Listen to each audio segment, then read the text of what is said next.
Siliguri SF road में पेड़ काटने तथा उसके स्थानांतरण के मामले को लेकर विधायक शंकर घोष नाराज हैं। सिलीगुड़ी एसएफ रोड संलग्न इलाके में पेड़ काटने को लेकर फिर से उत्तेजना का माहौल बन गया है। सड़क के चौड़ीकरण के लिए सड़क के किनारे स्थित बड़े बड़े पेड़ों को वहां से हटाया जा रहा था। अचानक ही इस काम का विरोध कर पर्यावरण प्रेमियों ने आवाज उठाई है। इस खबर के मिलते ही सिलीगुड़ी के विधायक शंकर घोष इलाके में पहुंचकर पर्यावरण प्रेमियों का समर्थन किया। এই রাস্তাটা একটা ডেড এন্ড রাস্তা, এরপরে আমাদের ফ্লাইওভার আছে, একটা আর্ম আছে, ফলে এই রাস্তাটাকে এত বড় করার প্রয়োজনটা কি? উনি বলছেন পার্কিং। যদি পার্কিং হয় তাহলে গাছগুলোকে রেখেই পার্কিং এর ব্যবস্থা করুন। উনি বলছেন আমি গাছ শিফট করছি। আরে গাছ শিফট করতে করতে শহরের সব গাছ শিফট হয়ে গেলে শহরের ভেতরের গ্রিন কভারের কি হবে?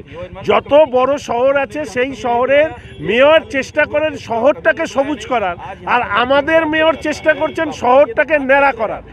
একটাই কারণ, ওনার ইগো স্যাটিসফাই কি না, শঙ্কর যেটা বলবে তার বিপরীত কাজ করব।